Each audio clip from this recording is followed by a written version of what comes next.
Hello and welcome to the Hole in My Heart podcast. This is episode 238, Screens from Fighting to Flourishing. Let's flourish here on the Hole in My Heart podcast. Welcome. This is where we talk about how the gospel is good news for everyone every day. I'm your host, Lori Krieg, and we're coming at you from the lovely WCSG radio studio. And I've got three guys next to me today, not just my husband, Matt. We're going to introduce the third in-person guest. If you're watching on YouTube, you can see that he's with us in the flesh. But first, I'll introduce my husband, Matt, and the most professional licensed therapist among us. Matt, how are you doing today? Doing good. I'm so glad you're here. Good to be here.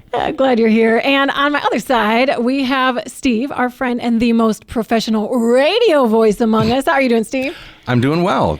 Good morning. Hello, everyone. But we are going to be talking with the third guy in the studio today, Chris McKenna. He is the founder of Protect Young Eyes, and he is going to help us talk about screens, which honestly, as a mom of a 10 and an 8 and a 5-year-old, when I hear screens, like my skin crawls, and I'm just like, I know I'm doing it wrong, and I don't know how to do it better. So I feel like this immense shame, and then I feel like annoyed. You're not alone. I think there's a reason why the words scream and screen are a couple of letters different. That's what's up. Some days, that's right. I very much relate to that. Yes. Steve, help us get to know Chris a little bit more with his bio. And then Matt, you're going to help us get to know him with the question of the week about potatoes. Chris McKenna is the founder of Protect Young Eyes, author and leading digital safety advocate, advising legislators and emerging tech companies. Featured in the Childhood 2.0 documentary while leading a team that educates parents and schools worldwide on digital safety. Chris, welcome. We're so glad you're here. Pleasure to be here. Excited for this conversation. Yeah, and it's an important conversation, and we're going to jump into it in a little bit. But first, the question of the week, which is, what is the best way to eat potatoes? The best way to eat potatoes. I'm a runner and a starch guy, so almost all forms are appropriate.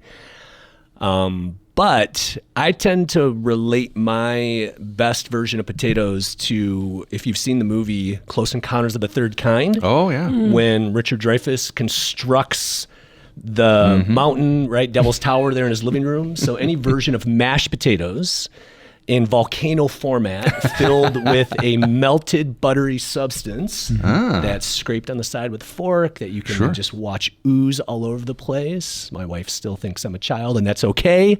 That's the best way. Those are my potatoes. Great answer. Yeah. You're vibing, aren't you, Steve? Yes. Which listener response did you vibe with? Well, I appreciated what Rachel shared. Cooked. None of that raw business. Raw. As long as it's cooked in some fashion, I'm down. And it just reminds me of last week when we were talking about the green potatoes that Matt illuminated for us and frightened me. Yeah, I know. I feel scared now. Yeah. We may die from them. Right. So just cook them. Be on the safe side. Well, and just avoid the green ones. That's the only wrong way to eat a potato is if it's green, I guess. Like it. Yeah. Fried green tomatoes. Those are fine. Not potatoes. Not potatoes. I liked this response from Meredith. Hi, my name is Meredith, and I live in Holland, Michigan. My favorite way to eat potatoes is Chick-fil-A French fries. I craved them all the time when I was pregnant with my daughter. When she was born, I looked at my husband and said, I can't believe I made that out of potatoes. But I always crave them the most on Sundays. But she wins. She craves them the most on Sundays when you can't get them. Always. That is too good. Oh, man. All right. Well, let's dive into the heart of the matter today and hear some of your gospel story, Chris. All right. If part of the gospel is we are more sinful and flawed in ourselves than we ever dared believe, yet at the very same time, we are more loved and accepted in Jesus Christ than we ever dared hope. When was that gospel first good news for you, and how is it still? Those words were first good to me in college. First words that I was aware even pertained to me around that time, right? A church kid who really didn't know those words, who didn't internalize words like that. So for me, I had a life-changing Holy Spirit experience when I was in college at a retreat. I can barely even describe some of the experiences from that moment, right? It's hard to even put into words, right? And now today, what I think we'll get into as I explore the story a little bit, how Protect Young Eyes even came to be, is it is a story of ongoing transformation. God transforming my own personal misery into ministry and turning that into something I never expected to be doing, never expected to be on this path. But now looking back, I can see how he prepared and is using some of the stumbles and bumbles in ways that I think and hope are helping many, many families. Oh, yeah. Well, and so you were here to have a conversation, from fighting to flourishing, with screens and tech. But how did you get involved in this whole conversation about tech and kids and all of it? Well, I'm supposed to be a partner at EY, Ernst & Young, right now. I have a degree in accounting, right? So a CPA, that's what I'm supposed to be doing. But it became pretty clear a little ways into that career, that's not where I was supposed to end, not supposed to end my journey. So I took a full-time role in student ministry after a 12-year career in business, helping large companies avoid problems in terms of business risk. I went into full-time ministry here, actually down at Cornerstone Church down in Caledonia. I led the junior high ministry down there from 2009 to 2016. And if you think about that time frame in terms of technology's history, that's when we decided as a human race that it was a good idea to put 100 million choices and 100 million curiosities and 100 million people into the pockets of 7th graders. Right. And that terrified me. I didn't have the research, right? We have a lot more research now in 2025 than we did back in, say, 2013, 2014. But something about that was unsettling. And as a man, and I'll say this just openly and freely because that's the only way to be about this issue, as a man who struggled with compulsive use of pornography myself after a childhood experience that led to a lot of other issues, having experienced freedom, it felt like a really bad idea to put that monster back in kids' pockets. Right. So I simply just started educating my own parents at Cornerstone back in about 2014, a closed Facebook group. And now there's a lot of other things that happened during that time to lead to where we are today that led to a full-time role that I'm now embracing in this about a year and a half now, from a side hustle to the full to the full deal now, leading a team that is presenting at schools and churches now all over the world. So that's the story. I never intended to be doing any of this. I'm not a tech guy. I don't have a computer science degree, but I believe that every parent or caregiver listening to this, you do have digital superpowers. You just need the confidence and the empowerment to unleash them. And I hope that's what we have the chance to do at Protect Young Eyes. So what is the good that you're seeing happening now in that space of screens with, kids and parents and caregivers? Well, it's a bit of an awakening, right? So when you think about technology, almost everything related to technology is characterized as an advance. It's better. It's good for humanity. It's the next best thing. We celebrate it. There are almost no negative words for things that are released related to technology, because there are how many dollars behind the marketing and the characterization of this, that everything is the next best thing. Yet what I think we're all sort of waking up to, whether we're parents or caregivers or grandparents, even teenagers themselves, I think, we're starting to wake up to the fact that we were told a lie. Yeah. And I call it the little massive lie that started in January 2007 at Macworld when Steve Jobs put everything that is entertaining, addictive, and intriguing to the human brain in one device. Yeah. We called it the iPhone. And we've been paying a price for that advance ever since. Right? Because it put everything that is just so engaging. And at the same time, what it does is it actually weaponizes a lot of good things about us. I mean, we're created to connect with each other, right? We desire connection with other human beings.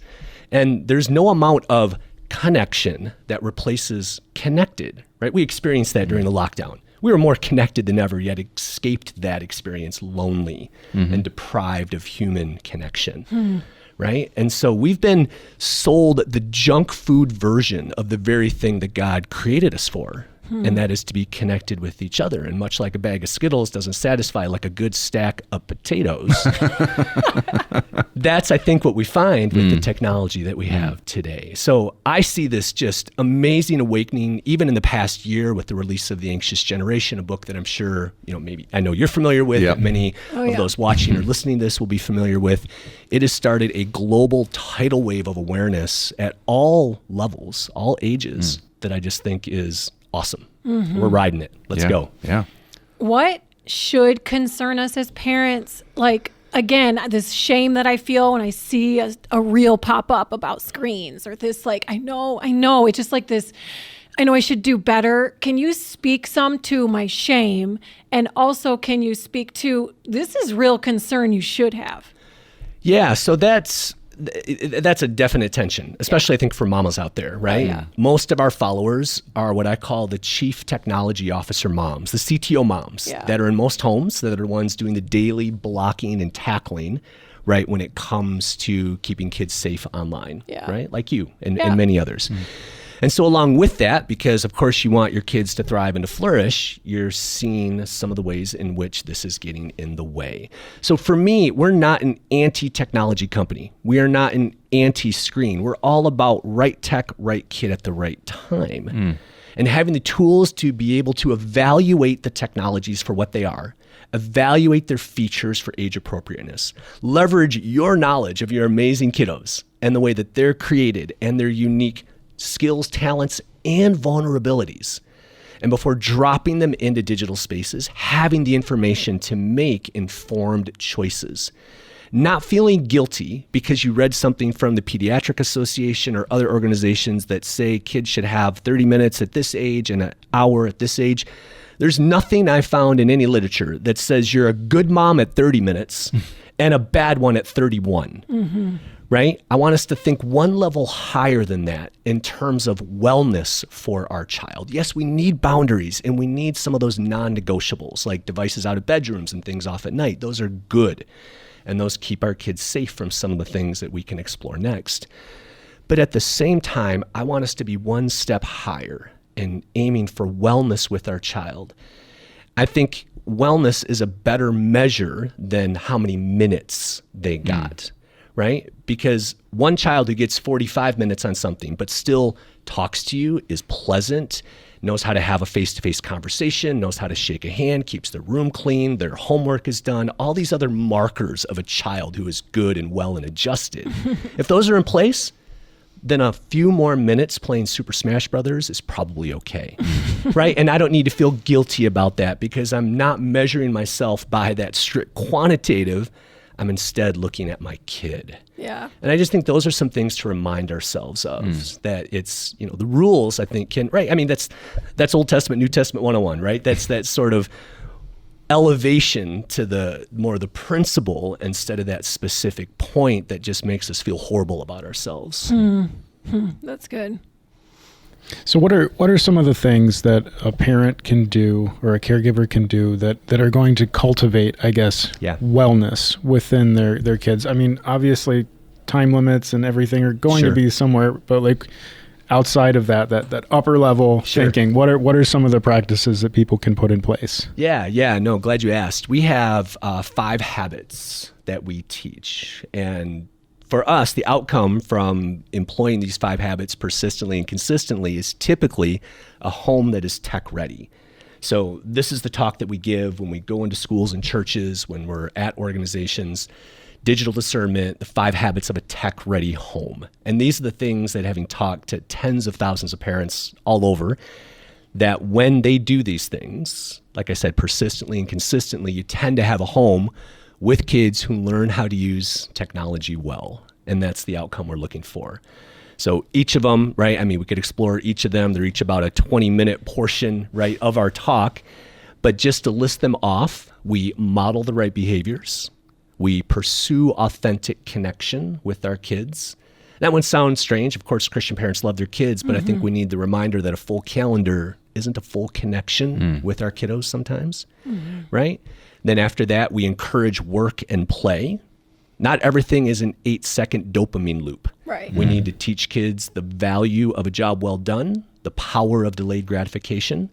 Fourth, we delay addictive technologies. Again, that's the right tech at the right time, not anti-tech, but right tech at the right time. And then finally, we put layers of protection by diligently preventing harm. And we have multiple layers that we wrap around our kids, hardware, software, and other tools that provide the barriers of protection between them and some of these harms that I know we're all aware of. I want to jump in real quick and highlight, if you guys go to protectyoungeyes.com, I've sent my friends there many times because they're like, how do I protect my kids on this app? Is this app okay? Is this okay? And I love how you're like, here's all the apps, or here's like the primary things your kids are asking for. Yeah. Here's my recommendation. So that's some of that like right tech at the right time, That's that right. fifth one. So just go there. Parent, if you're like, oh my word, iPhone, this. I love your recommendations. Can you Awesome. actually talk about the first one a little bit about modeling right behaviors? Again, parents, caregivers, pastors, everybody in the room, we're all going to feel a little shame because we all have a problem. So generally speaking, like we're probably all using tech too much at some level. That's right. But can you speak to that and why modeling is so important? It's one of the few issues out there that is equally distributed among the age groups, right? I mean, smoking got close where you had teenagers and parents smoking, but you didn't have kindergartners smoking, right? Right. So what we have is a really unique issue where it is so woven into the DNA of almost every age group that it's difficult to see it objectively. It's almost difficult to see the crazy in the things that we have migrated toward over the past 20 years. Yeah. And I have a lot of illustrations to kind of wake us up into the, whoa, I can't believe we've gotten there. But in terms of your specific question, there's plenty of research and information out there to point toward the significance of them watching us move throughout the world physically. Our children are deeply impacted by their observations of us. Attachment is critical. And if parents just were to stop and think about how often they actually make eye contact with their children, how often they actually give their full attention in a highly distracted world, square up and look at their kids, which is something we invite parents to do. And it sounds funny to say, but you don't realize how infrequently you actually square up to look at your kids when a hyper-connected device is in your pocket until you think about squaring up and looking at your kids, right? So they need to see us.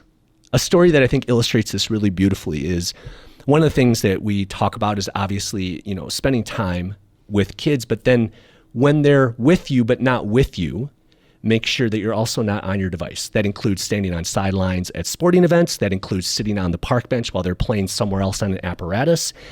I had a mom tell me that her common practice was to go to the park with her kids, right? And while they were off playing, what she thought was doing the right thing, taking kids outside and being outside and away from screens, and yet she was on her screen on the bench there in the park.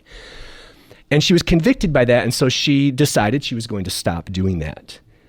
And what she didn't realize had been going on for months is when she stopped and watched her kids, she didn't realize how many times while playing, her child would look back over their shoulder to see if mom was watching her.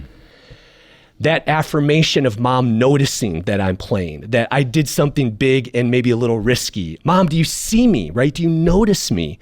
And she didn't realize how many hundreds of glances from her daughter she had missed, even though she thought she was doing all the right things. Again, not to convict, not to heap shame. It's these micro moves, right? You don't need your phone when you go to put gas in the car. You don't need to check the phone in your pocket when you're waiting in line at the store.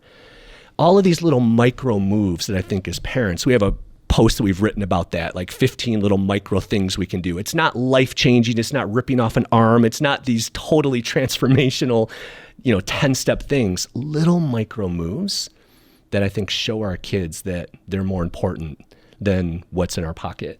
So those are the types of things that I'll kind of live under, modeling the right behaviors. It's narrating when we're needing to use technology, right? I recognize that helping a kid with homework or knowing when sports games are or emails from teachers, those all happen on our devices. I recognize that. But you have to check that thing when your kid is with you. let them know what you're checking, why you're checking it, and you'll be done in 5 minutes and get right back to them because they're more important. And not only does that help them know that they're most important, but it actually kind of holds us accountable for not task switching to the next dopamine hit that's coming from doom scrolling or social media or whatever it is. Because if they know we told them we're done in 5 minutes, you know what they're going to say in 5 minutes? Hey, you said you're going to, it's good accountability. Yeah. Right? So that's sort of out loud narrating so they know what's going. Just little micro things that I think we can do tomorrow to help model for our kids that tech has a place as a tool and not as something that overruns our life. Well, and if I can jump in, like, Sure. yes, these are micro things. They feel weird to do, right? Like, because I remember pornography as part of my story, and I remember like being just completely 3 screens at all times type of person. Not porn 3 screens. No, it was like so, sports, like games. even when I wasn't doing like the pornography nefarious stuff, like it was like sports on TV, stats on my computer, playing a game on my phone. It was constant screen addiction. And I remember when I came clean, and like Lori's stipulation for like remaining was, I need you to get rid of everything.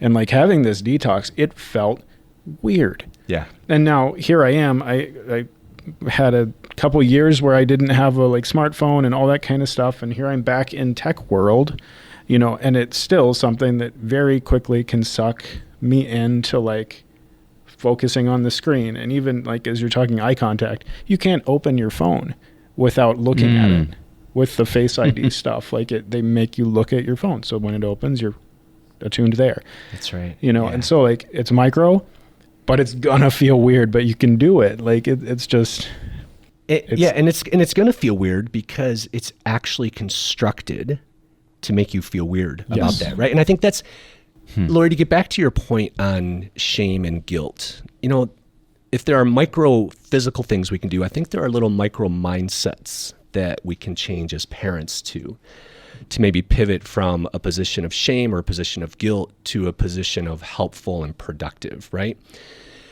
And so when it comes to, you know, your experience in mine are actually very similar. I think, you know, in terms of my history with pornography and needing to just eliminate those things from our lives, which dominated, so that does feel weird in that moment, right?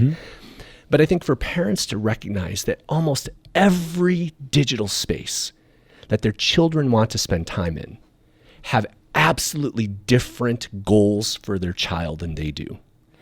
So the fact that their child wants to spend time in there or fights against us is actually by design. Our anger or even the shame that we sort of turn this way, I invite us to turn it outward toward a business model that is actually constructed against us, that is constructed to extract from humanity, whether you're 4, 14, or 40, instead of causing humanity to thrive or to flourish. So it's a redirection of those emotions, right? The enemy wants us to go, oh, it's you're screwing up. No, it's it. And I need to point it outward. And as a result, I'm going to approach this in a more constructive, helpful way, even with something as simple as gaming. It's not uncommon for young boys or girls to have a hard time putting a screen down in the middle of a game, right? It's time for dinner. It's time for emptying the dishwasher, whatever it is. And your child turns into a rage-filled alter version of themselves when you try to take that screen away, right? And it's easy to then feel horrible about that or feel like you're doing something wrong. And what I tell parents is that in that moment, and this is something that I heard Tanya Jordan say, she's the chief parent officer at a software company called Bark, a parental control company, great company. I've known Tanya and Brian for years who started it. And she shared this with me with her son. She said, Chris, in that moment, it is so helpful to remember that this is brain against the game and not kid versus parent. Because our instinct is to see it as my kid is fighting back against me and being disobedient. What does that do? That stirs up anger and that stirs up confrontation between us. But if as parents we could remember, wait a minute, I just learned something really important about my kid, that game is harming them. And I'm going to be upset at the game because of what it is doing to my precious child. And that totally pivots our anger into empathy, where we can go, my gosh, And I think we approach them with a totally different posture and a totally different just calm and peace about us, all the way down to our facial expressions, that I think can just create a whole different relationship with our kids, right? So just some redirections, right? Whether it's emotional, whether it's physical things we can do, I think just little moves like that can make a massive difference. Yeah, I think that's really important because as you learn what's really going on here, that's right. And for me, I've got the same background as you guys, as any listener who's been listening for a while knows. We've got similar stories. And so you get to a point where you're like, that thing is letting pure evil into this house, and right. you can get so riled up and you can become an activist, and you can just become angry at that system, at that real thing that's really going on below the surface or whatever that our kids maybe are naive to, and we can be weird on that side of it. We can become the weird parent who becomes this, preaches at every guest that our kids have into the house. Sure. And so how do we modulate that, going so far in that direction and being that weird parent, but still, tries to educate our kids on what is really going on? Well, so I think every family can determine what their digital values are and be proud of those, evangelize those. What are the things that need to be true about technology in your home? Make your kids aware of that. Maybe even put it on an 8.5 by 11 piece of paper. I had a mom do this. I love mom hacks. And she came to one of my parent presentations and she simply took notes from the presentation, typed them onto a Word document, printed them off. So they were like 20-point font, these little statements like, you can always come to me, put it down and tell someone, I'll be curious and not condemning, like all these just sort of tweet-like statements. And what she did was she printed it off and she put it in the drawer where they put all the technology every night, where they plugged it in. So every time a kid went to get something, they were reminded of some of these statements, some of these mindsets, some of these values that the family had, right? Little things like that. And so those are things that are important. Be proud of those things, establish those things. And when people enter that space, because like no other time in history can young people radically change the direction of the childhoods of other young people, right? I joke that when I was growing up, my mom always needed to know if the house that I was going to had Showtime, Cinemax, or HBO. Like that was sort of the question back in the 80s. And then MTV got added to the list because we didn't think it could get worse than that. Little did we know. In other words, and I love this, and still great relationship, love my mom and all of these things. You look back and you smile about it. But she felt that it was appropriate to know what kind of media in other people's homes I was going to be consuming, right? Or I was going to be exposed to, right? So those rules still apply. I think as parents, we still have a right to say what needs to be true about technology in our home. And I think we also have a right to know what things need to be true about what my child could encounter in homes that they might go and visit. And we need to go out of our way, I think, to have some of those, not condemning, just curious conversations. Because what I found more times than not, there's a lot of fear having those talks with their parents. You feel like that they're going to feel judged.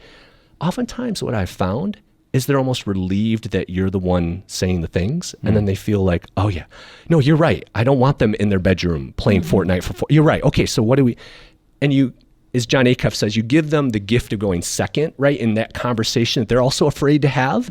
But I think we need to have the courage to say it. So I'm more, I think in terms of risk, going back to kind of that Ernst & Young perspective that I have, right? You talked about, you don't want to be that weird parent. To me, there's a greater risk, a significantly greater risk in doing nothing than risking weird and asking some of those harder having some of those harder conversations, because they only get one precious childhood, right? And there's just some things that are, as you know, right? Recovery is possible for anybody, but there are some things that are incredibly difficult to recover from. And some of the egregious harms and experiences and traumas and way too much information, way too soon for way too many young brains, that stuff doesn't go away easily. No. And those are the things that I just... far exceeds Showtime, Cinemax, or fuzzy, HBO, overnight with your friend kind of deal. So. And like, if this is not just like a one-time, here is where we are going to have the, family congress of technology, but it's an ongoing conversation that's normalized as technology advances. And as our children grow, they become involved in that conversation, that you kind of established the biblical, theological, and emotional ground rules when they were young. That's right. So then you involve them in that, and it isn't me being the weird guy who's, got all my fears and anger that are driving this, but actually, like you said, empathy for my kids and for what they're up against, and looking to protect them. Yeah, it's a drip. It's a drip of information, a drip of encouragement, a drip of conversation instead of a digital drowning, right? I always tell parents, because after our presentations, there's usually this urgency for them to go home. And I tell them what you're not allowed to do. There's two things you're not allowed to do when you go home after this presentation. Number one, you're not allowed to go home and smash their iPhone, because you might want to, but don't. That just disrupts digital trust, and they'll turn into a digital ninja, and they're really good, right? And we also talk a lot about having conversations about pornography. And I tell them the other thing you can't do is just go home and strap your kid to a chair and say, okay, for the next 2 hours, we're going to talk about porn and have a PowerPoint presentation with all this research. That's not helpful, right? We don't want to drown our kids with these conversations. We just want to drip it naturally into their lives. Yeah. Because yes, it's my passion, but I don't think it's hyperbole to say that there is no other issue on earth today that is at risk of darkening the hearts of our children than their digital spaces. It must be the overriding conversation. It must be the thing we talk about second most to Jesus Christ. And in context, because the Bible actually has quite a bit to say about how we use our technology, right? Those two things need to just be hand in hand, persistently and consistently, dripped through the kids' lives, right? Car time, meal time, bedtime, together time, dropping them off at school time, little invitations to say you can land safely and softly with me. On that, how would you say, like you're in secular spaces, you just got back from Geneva talking with Jonathan Haidt. How does your love for Jesus change, shape, emphasize, expand how you talk about tech? Wow. That's a good one, Lori. Just curious. Just curious. Well, to me, I'll sum it up this way. Sometimes you hear schools talk about the phrase digital citizenship, right? Sort of how we treat each other here and now. We've rephrased that with the curriculum that we've created for schools, and we call it digital discipleship, right? So that the digital choices we make don't terminate on just you, they terminate on an eternal perspective, right? So it's an extension, right? There's something beyond just this conversation that is driving me. Yes, there's a love of humanity and a love for the human beings that God has created. But there's a love for him that's driving that. And I want that to be the perspective. So it is fascinating, right, to be in a large number of secular conversations with different worldviews. But here's what I'll say.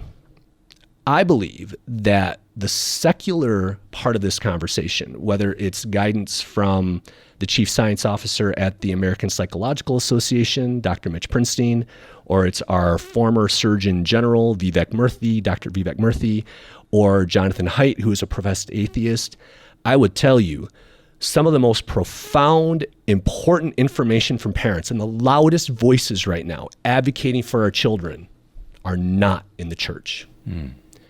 Right? And so I need, in all layers of society, and this is what I talk about, right? There's what happens at the home, there's parents, there's companies, there's governments through policy, there's schools, and there's places of worship. These are all layers that surround our children in society, and all need to be rooting for and advocating for our children. And I don't believe the church is doing an adequate job, right?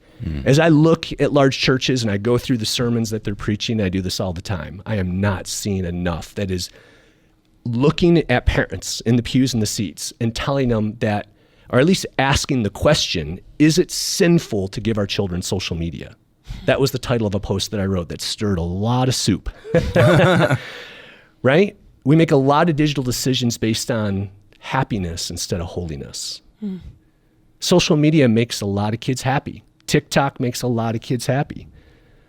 Games that they play, of course they're happy. Dopamine makes us happy, but that's not the goal. The goal is holy kids, not happy kids. And I just think we're making way too many short-term digital decisions without an eye on holiness. So those are just, things that I'm keeping in mind, things that I'm thinking about, navigating some of those conversations, but they're probably doing a better job than we are.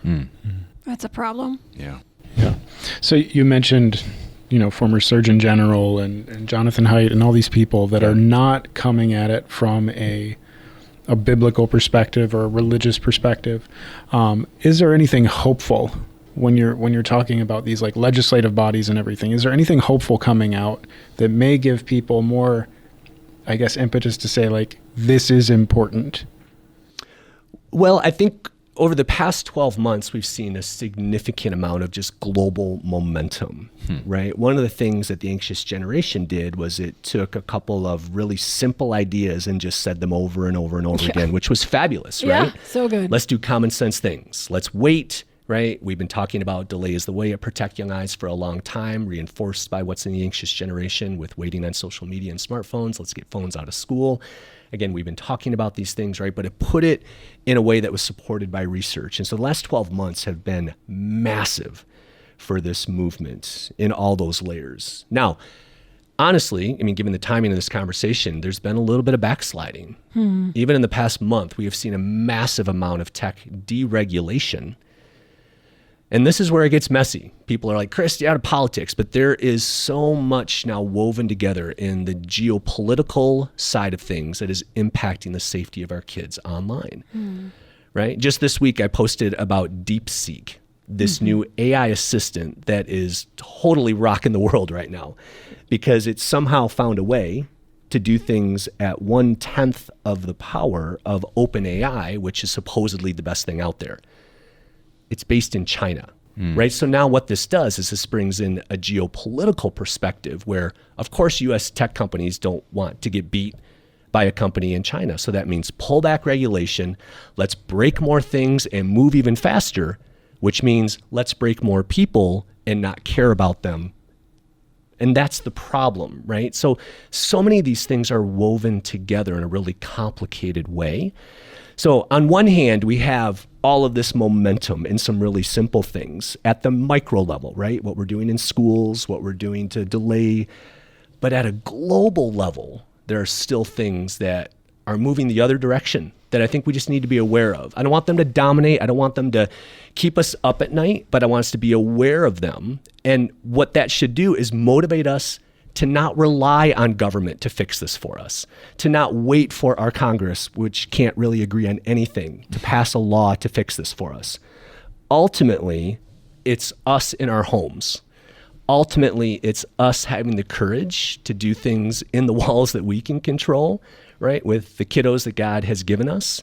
And let's start there before we wait for some of those other things to line up. All right. So that said, Chris, can you just leave us with a word of hope? Maybe, we've got somebody listening that feels like I messed it up. It's too late. I wasn't aware. I let my kid have the phone. Now they're addicted to porn, and there is a sense of just hopelessness.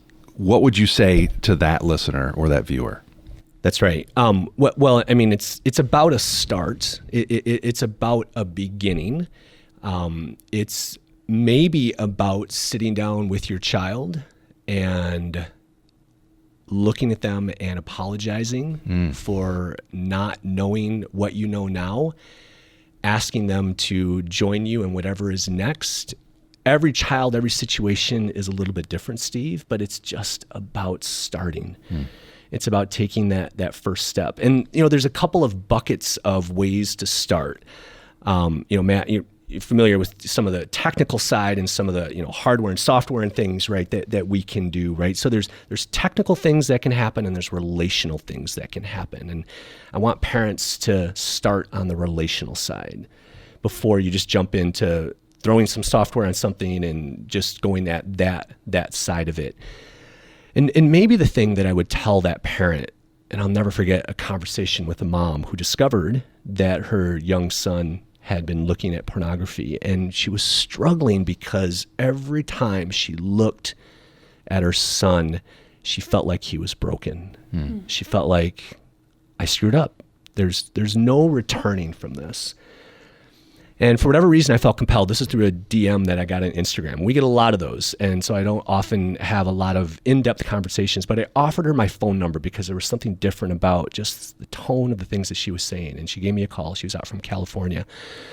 And I just felt this Holy Spirit prompting to say these words to her. I said, no matter what he's done, he's still your amazing son. And she just lost it.